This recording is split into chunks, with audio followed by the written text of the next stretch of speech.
Pois é, minha amiga Lília, como é que foi de eleição, hein? Fomos só firmes e fortes, né? Firmes e fortes. Crentes tu votas na em São mudança. Leopoldo, né? Sim, aham. Ah, não, em São Leopoldo São vota, Leopoldo. né? Desde quando tu vota? Faz tempos? Desde os meus 16. Calcule, por favor. 32 então. menos 16. Então, olha aqui, ó, teve eleição já esse fim de semana, nós estamos gravando antes, né? Evidentemente, essa é uma brincadeira que eu fiz com a Lília, mas nós vamos ter agora o segundo turno, né? Então é preciso que as pessoas tenham consciência na votação. Nós estamos num país em que, por exemplo, a classe política hoje tem que ser escolhida, por incrível que pareça, o cara que é menos sem vergonha em relação ao mais sem vergonha. Então vamos ver, como a gente tem que botar político aí, né? Então vamos ver se escolhemos os menos sem vergonha, os menos ladrões, aqueles camaradas que nós... Não vai votar porque é teu amigo, teu vizinho, tá? Não, vota vendo, em primeiro lugar, histórico da pessoa, o partido e tal, porque o executivo é muito mais importante aqui numa situação dessas na cidade do que o legislativo, que tem sua importância, é evidente. Mas vamos votar numa pessoa que tenha visão sobre a cidade, o que nós queremos da cidade. Por exemplo, Porto Alegre, eu não quero caminhar voto de ninguém, mas Porto Alegre, de uns tempos para cá, começou a se desenvolver. Tem uma série de coisas para fazer, projeto do Cais do Porto, o projeto aqui da Orla do Guaíba, e nós sabemos aqueles candidatos atrelados ao atavismo político que não querem essas obras. Então, Porto Alegre precisa ter esse discernimento político de votar em alguém que vai dar continuidade e acabar essas obras que são importantes. São obras que envolvem economia, comércio, turismo, cultura, educação, tudo isso. E Porto Alegre precisa dar um salto qualitativo. Nós vamos daqui, vamos para Curitiba, maravilhosa Curitiba. Curitiba nunca teve no seu perfil, né, de administração, tanto do governo do Estado quanto do governo das prefeituras, sobretudo em Curitiba, de esses partidos atávicos que querem voltar para o passado, deixar tudo como está. Não, nós temos que evoluir, fazer com que a Orla do Guaíba aqui seja explorada do ponto de vista turístico, do ponto de vista cultural. É maravilhoso. Nós nos encantamos, por exemplo, lá na Argentina, em Buenos Aires, né? Porto Madeiro, nos encantamos quando se vai na Colômbia, quando se vai no Nordeste, não precisa sair daqui, no Nordeste. E aqui nós estamos parados, quer dizer, só vendo as coisas passar. Então, tenha responsabilidade e discernimento em botar na Prefeitura de Porto Alegre candidatos que estejam comprometidos com o futuro da cidade. Tem pessoas que querem que a cidade fique como está, paralisada, e volte para trás. Não explorar nada do ponto de vista econômico, acha que lucro, que dinheiro move o mundo. As grandes economias mundiais se erigiram em cima do desenvolvimento econômico, em cima do fluxo de dinheiro e do enriquecimento, quer dizer, de uma melhor de vida das pessoas, das famílias, das comunidades a que servem. Então, vamos pensar nisso também. E falando em cidade, nós sabemos que o mercado imobiliário em Porto Alegre é um mercado muito... Nós já conversamos agora há pouco com o Tiago Dias, é um mercado de grande evolução, um mercado que está muito efervescente, sempre foi. Porto Alegre se destaca por isso.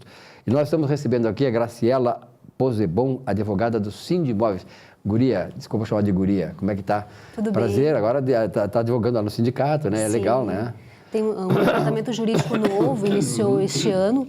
Eu estou lá desde início de setembro, nem um mês ainda de Sindimóveis, e com muitas ideias, muitas coisas para fazer. Que legal. Bastante trabalho. Eu acho que o Sindimóveis tem, assim, uma responsabilidade muito grande, porque não só na qualificação do corretor, né? Porque precisamos ter esse corretor qualificado, porque cada vez mais as pessoas precisam ter garantia, né, Lília, de fazer um negócio seguro. Mas, sobretudo, na questão da própria relação do corretor, né, com a sociedade, com os empregadores e tal. Como é que tu está fazendo essa relação e o desempenho do profissional em relação aos seus empregadores, que na verdade são as construtoras? O objetivo nosso, em especial do Sindimóveis, este ano, com a nova diretoria, enfim, em contato com eles, percebemos muitas dificuldades e ficamos preocupados com a situação deles perante as imobiliárias. O trabalho que eles estão desenvolvendo, que deveria ser autônomo, nós temos visto que não é dessa forma e vamos, perante a Justiça do Trabalho, tentar fazer com que os direitos trabalhistas deles sejam preservados. E como é que se faz? Porque, na verdade, é o seguinte, o corretor de imóveis, ele tem o CRECI, ele tem que ter o CRECI, né, para poder desempenhar a função.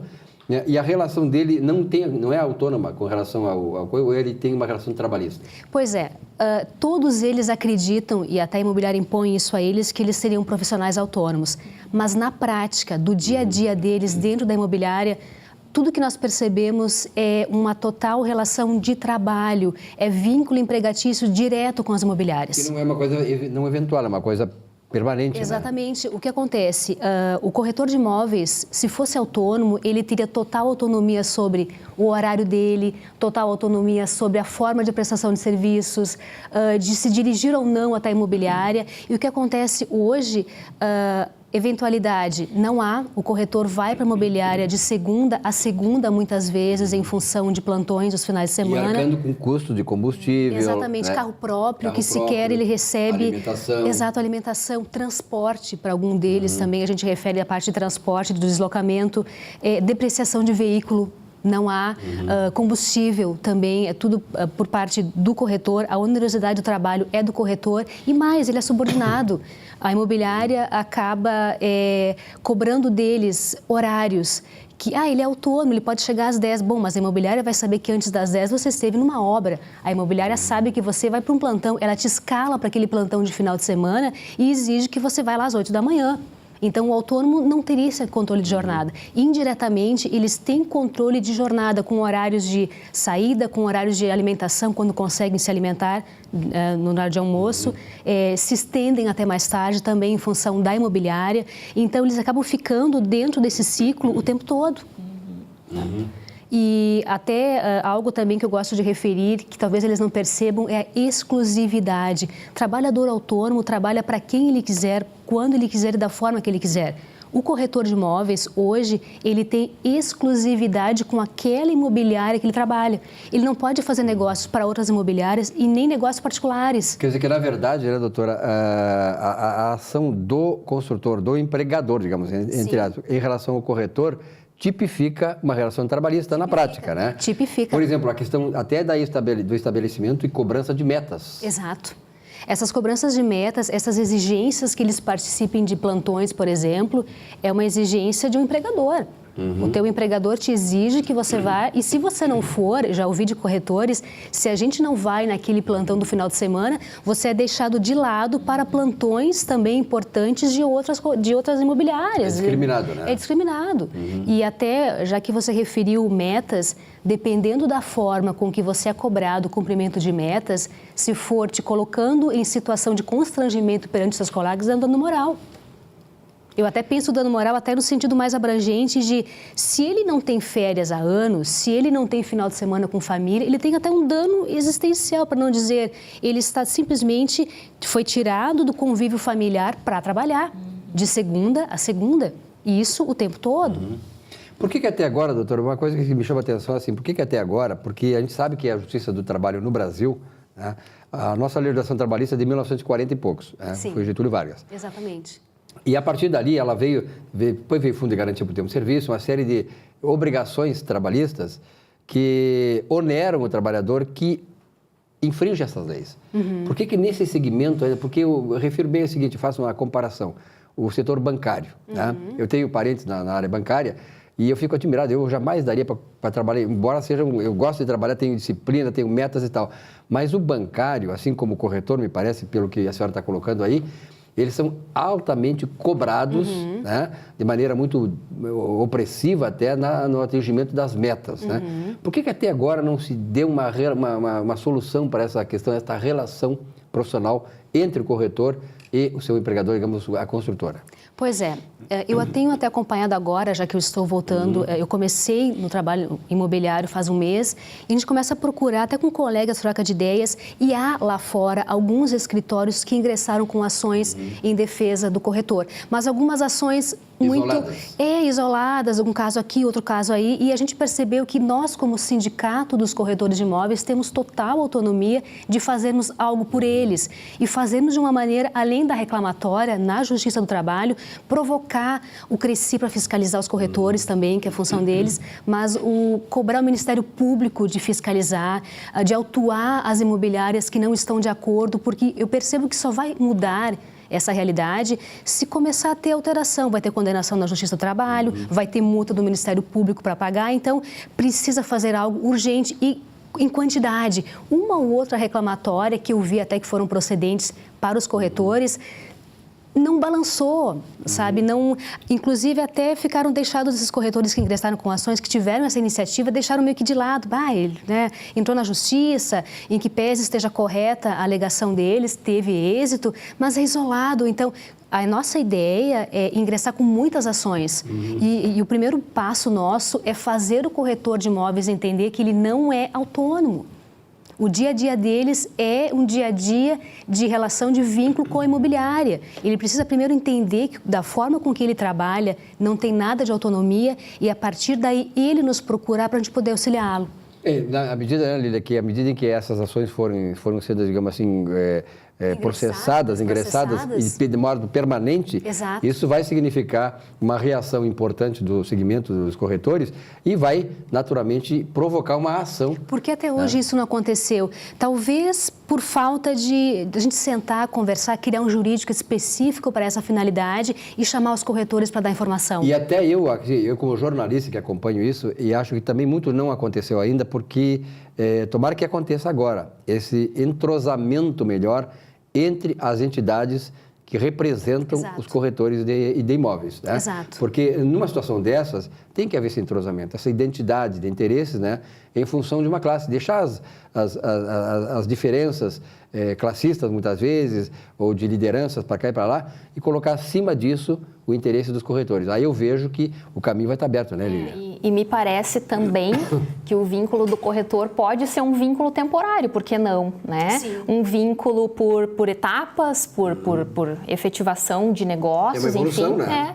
E ele pode trabalhar um tempo em uma imobiliária, outro tempo em outra, enfim, mas desde que tenha o registro. Hoje acontece muito com o técnico em segurança do trabalho, também, né? Também. Então, ele é visto, até mesmo em processos seletivos, não como uma pessoa que está sempre, né, pipocando de uma empresa para outra, mas se entende que o segmento exige isso. O médico, por exemplo, né? O médico é assim também. O médico tem vínculos empregatícios com várias instituições, né? Instituições. De maneiras ou duas ideias. Ou ele realmente seja tratado como autônomo e tenha autonomia de negociar com imobiliárias que ele queira, os negócios particulares, que ele seja um prestador de serviços autônomo. Perfeito. Ou, na hipótese da exclusividade, daquilo que nós referimos antes, que contrate ele, então, pague os direitos trabalhistas, as horas extras. Aí ele vai dar exclusividade. Perfeito. Daí sim. Pagar pela exclusividade. Pagar por isso. Daí tudo bem. Mas do jeito que está, infelizmente, não tem mais como manter. O Sindimóveis agora passa a ter uma nova postura, na verdade, pela própria aproximação que eu vejo assim, que está havendo com a entidade que regula a profissão, que é o CRECI. Tá? Então, eu vislumbro assim, que daqui a pouco essas questões todas vão ser tratadas de maneira unívoca, né? Quer dizer, com vocês, atuando de maneira conjunta. Eu acho que é o começo de uma caminhada que poderá resolver essa situação. Sim, são interesses muito próximos. Claro. E realmente a nossa ideia é estar caminhando com eles, fazermos um trabalho junto. E em benefício do corretor, sem dúvida nenhuma. Eu acho que ele está precisando urgentemente de alguém que os represente. Estava mais do que na hora de ter a entidade com força total e que chamasse ele para conversar, explicasse os direitos, e daí cabe a ele se realmente quer levar adiante ou não, mas um princípio nosso é informá-los. Porque, na verdade, é o seguinte, eu conheço muitos corretores, muitos amigos, né, corretores de imóveis, até pela proximidade que a gente tem com o Sindimóveis aqui, e muitos deles dizem, eu vou pagar o Sindimóvel, vou pagar o CRECI e tal, e eles não nos oferecem nada. A gente sabe o trabalho que vocês oferecem, Exato. mas eu preciso aprofundar isto e fazer com que o corretor,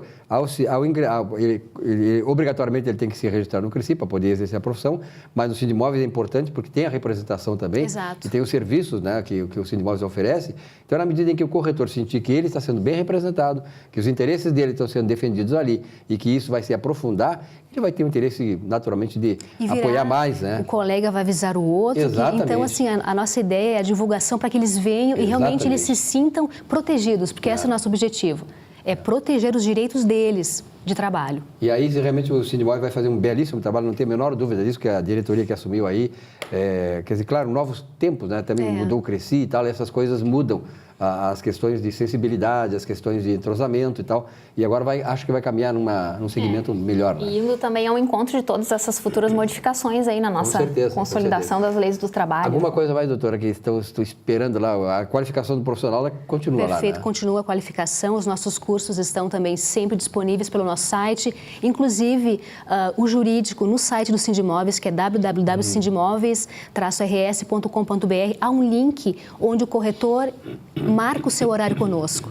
A nossa ideia é que eles venham lá com um horáriozinho marcado, no horário que eles puderem frequentar o sindicato, venham lá que estaremos prontos para atendê-los. Que é um local fácil também, né? Quem é que não passa pelo centro, né? Vigário José Inácio, muito prático aí, super simples. Com a Rua da Praia. Exatamente, Andradas. Legal. Então, muitas coisas a fazer, então. Muitíssimo. Mas eu vejo que a senhora está muito assim, entusiasmada, porque o desafio é grande, né, doutora? Exatamente, é novo e eu sou trabalhista, eu gosto do que faço, então eu vejo nessa possibilidade de nós auxiliarmos a nossa categoria e tentarmos mudar o dia a dia lá, porque o nosso objetivo é atingir a imobiliária.